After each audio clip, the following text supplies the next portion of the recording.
Imagine being a legendary rapper, known for your powerful lyrics and unforgettable performances, but behind the fame lies a childhood filled with heartbreak and hardship. That's the story of DMX. Before the world knew him as the rap icon, he was Earl Simmons, a young boy facing a tragic upbringing in Mount Vernon, New York. How did his turbulent early years shape the man and artist that he would become? Let's find out. Early life and abusive upbringing. DMX came into this world on December 18, 1970 with the name Earl Simmons. Now, his parents were Joe Barker and Arnett Simmons, but his relationship with him wasn't all sunshine and rainbows. Now, Joe, his father, was pretty absent from his life and never bothered to call or help raise him. Now, that's a pretty tough start, right? Now, let's talk about his mom, Arnett. Now, she was just 19 when she had DMX, and their relationship was far from perfect. In fact, man, it was downright troubled. Young Earl faced something no child should ever have to endure: physical abuse. There's one heartbreaking incident that he remembered vividly. He woke up one night and saw something on his mom's notebook that he thought was wrong. Now, being a good kid that he was, he tried to erase it thinking that he was helping her. But his mom saw things differently. Instead of appreciating his intentions, she gave him a severe beating, and believe it or not, she even knocked 2 of his teeth out with a broom. Can you imagine the pain and confusion he must have felt? Now here's where DMX's strength and forgiveness shine through. Despite the abuse that he endured, he found it in his heart to forgive his mom for the way that she treated him. Now, forgiveness ain't easy, especially when you've been through so much, but DMX believed that forgiving others is essential to forgiving yourself. It's a powerful message about the human capacity for healing and moving forward. Time spent in children's homes. He was just 10 years old when he got himself expelled from school. Can you believe that? Now, the circumstances leading to his expulsion were pretty rough. Now, he was a troubled kid, and the teachers in the school just couldn't handle him anymore. That's when he found himself at the Julia Dickman Andrus Children's Home.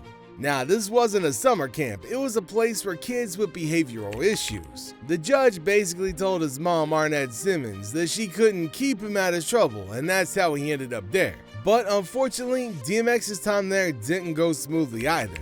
There was this one incident that stood out when he and his roommate ended up starting a fire, and to make matters worse, they got into a brawl. Now, you'd think that the roommate would take the brunt of the blame for all the chaos, but nah, man, it was DMX who ended up shouldering most of the blame, and he was asked not to return. That's a tough break, right? But DMX's life in and out of these care facilities wasn't over yet. He spent a chunk of his youth at the Children's Village Foster Center in Dobbs Ferry, New York, between 1983 and 1985. It's like his formative years were this whirlwind at different places and experiences. What's truly remarkable, though, is how DMX came full circle. Now, in 1999, for his 29th birthday, he decided to return to the same treatment facility he'd once called home. Now, it's pretty amazing how he chose to spend time with the center's residents, showing that he hadn't forgotten his roots despite all the fame and success that he'd achieved. Early encounters with drug addiction. Believe it or not, DMX's troubles with drugs began when he was just 14 years old. Now, that's incredibly young to get caught up in something like that. So, what happened? Picture young DMX, a kid looking for a sense of belonging. At that age, he was still finding his way in life. One day, his mentor handed him a blunt, and he thought it was just regular old weed. But man, here's the kicker. That blunt was laced with crack cocaine. Now, DMX didn't realize it at the time, but it was a turning point in his life. Now, you can only imagine the roller coaster of emotions that X went through after that incident. Now, the man felt betrayed, and rightly so, and the person he looked up to, his mentor, had given him something that would change the course of his life forever. It was a feeling of deep disappointment and confusion that would stick with him.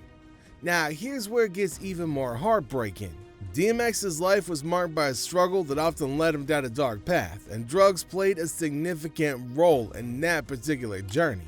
For him, drugs weren't just a means to escape reality, they were like a band-aid he used to cope with the emotional scars left by his traumatic childhood. Now, in his own words, he described drugs as the symptom of a bigger problem. It was a way for him to numb the pain, to block out those haunting memories from his past that seemed to linger like unwelcome ghosts. The emotional stress caused by his troubled upbringing was something he carried with him, and drugs became a way to momentarily find relief from that relentless burden. It's a sad reality that a lot of individuals turn to substances as a way to cope with their inner demons, and DMX's candid acknowledgement of this struggle shed light on the deeper issues that he grappled with throughout his life. His openness about his battles with addiction helped raise awareness about the importance of addressing the root causes of such problems rather than just focusing on the symptoms. Looking towards music as an escape.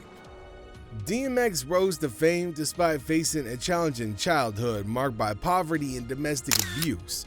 It was through his determination and a deep passion for music that he was able to follow his dreams. He found solace in music early on, and by the age of 14 in 1984, he was already making his presence known in the music industry when he began beatboxing for Reddy Ron. However, his journey to fame was far from straightforward.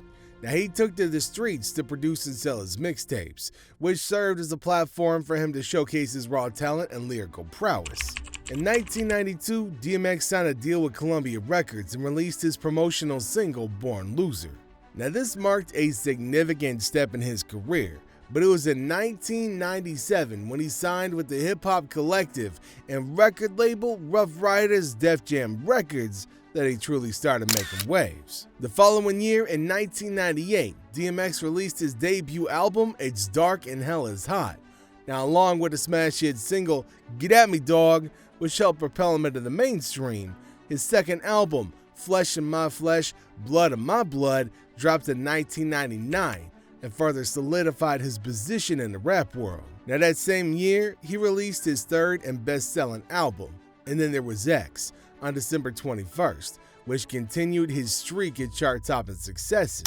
DMX's dominance continued with the release of The Great Depression in 2001 and Grand Champ in 2003, both of which also performed well on the charts. Now, when you talk about beyond music, DMX showcased his talent in literature when he published a memoir titled Earl, the autobiography of DMX, back in 2003. Then, after a brief hiatus, DMX made a comeback by signing to Columbia Records in January 2006 and releasing his album Year of the Dog, again, that same year.